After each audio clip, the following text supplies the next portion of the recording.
So, if you are looking for definitive definitions of terrorism, the causes of terrorism, how to stop it, I can't provide that for you. I mean, that's why there's these long conversations about all this kind of stuff. All we can really do is just talk about some of the things surrounding that. But in the end, this is a conversation that sort of has to go on. It can't be sort of solved in 3 slides on a PowerPoint. And we do this in other classes, but even then, we're not going to come to some good answers to this. We just have some better guesses. So let's talk about terrorism. Terrorism, here's the starting point. There's no great definition of terrorism. These definitions are always political in the sense that what I call a terrorism, for example, you might call a freedom fighter. So, for example, George Washington, was he a terrorist who did the Revolutionary War against the British? Or was he a freedom fighter fighting for freedom? It just depends on where you sit on this whole thing. And I don't want to sort of say that all terrorists, it's relative and anything like that. Just that there's not a great definition of what we mean by terrorism. Whenever we come up with a great definition for it, we find an exception to the rule. So we kind of keep the term a little loose. One thing we do want to remember, though, is terrorism is a tool. It is not the term we use is ideology, something you believe in.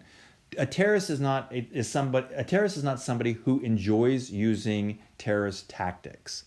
A terrorist is somebody who uses terrorism for some other purpose. It is an element of strategy, not an ideology. And what this means essentially is if that person could achieve their end, their goal with in some other way more better. If someone could achieve their goal some other way better, then they would use those other strategies instead of terrorism.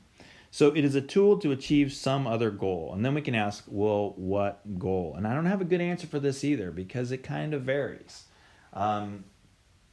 Like, for example, in the video, what was the goal of the people that were doing the terrorism? Was it just anti-West? Was it pro something? Like, at what point could they have said, all right, our terrorism worked, here's the end goal that happened? So what sort of tool is it? Let's just talk about this for a second. So, for example, who does terrorism target? No, let me take that back. Sorry, not who's a target. Who actually are terrorists? Who are the people that do terrorists? And the answer to this is they're always what we call non-state actors. A state can't be a terrorist because whatever the state does by law is legal. So it's not terrorism. So when states do political violence, and they do, as you saw in the chapter of the textbook, states do political violence, but it's not called terrorism by definition. Now, what states can do is states can sponsor terrorism, and so we can say non-state actors, but what about state sponsors of terrorism, where they support non-state actors doing this? So it's still, again, this is not a very perfect sort of definition. There's going to be exceptions to the rule. How is this done? So if I'm a terrorist and I want to do something, what am I probably going to do? I'm probably going to use violence. And that's usually what we think about. But can you think of any acts of terrorism that don't include violence? Again, depending on how we define violence. Like, what if I do if I do cyber terrorism? Is that violent? If I go into a bank and I change the amount that the money is worth, or do things like that, is that use of violence? But we'd still call it terrorism. So again, we have some exceptions to the rule. How does it work? The idea here is to harm civilians. Okay, clearly if I see use of violence by a non-state actor harming civilians, I say definitely terrorism. But what if I see a non-state actor using violence to harm soldiers? Is that terrorism or is that not terrorism? Well, we'd still probably call that terrorism. So again, even this is a little bit loose. Why? For political ends. Okay. Some outcome, whether you want to change in government or you want some different laws or whatever, is usually what you're going for. But then we talk about, say, religious. And, to the extent that they might not be the same thing, religious and political ends, then what? So again, the point of this is not to say, here's your definition. Here's basically, I should just say, this is a good working definition. Non-state actors using violence to harm civilians for political ends. That's probably terrorism.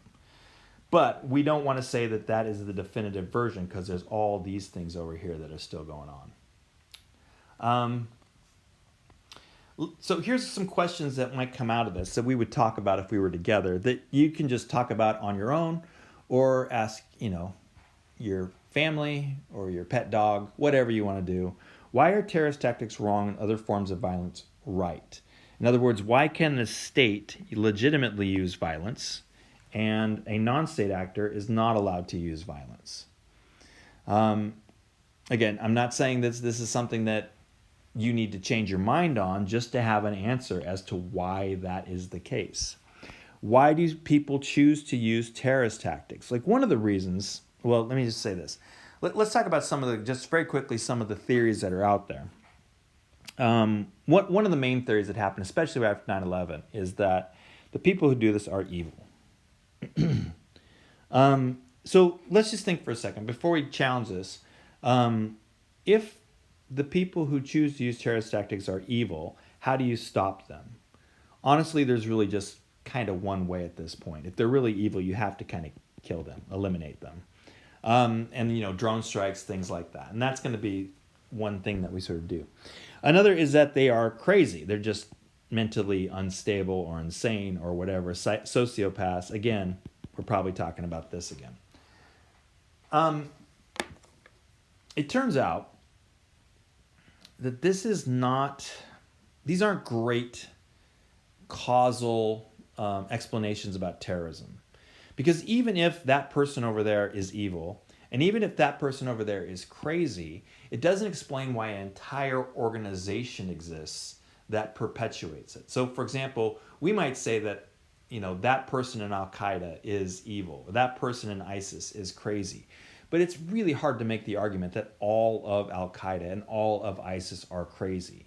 They have some political end in mind, and they believe the use of violence is justified in the same way that, again, I'm not making equivalence here, but in the same way someone who's fighting for the freedom of their country believes use of violence is okay. If the United States was invaded right now and a new country took over, would you fight against that country? Would you fight for freedom? Would you then be a terrorist? Is that okay? And that's kind of the conversation that we want to have here as well, is that what's the perspective that we're talking from?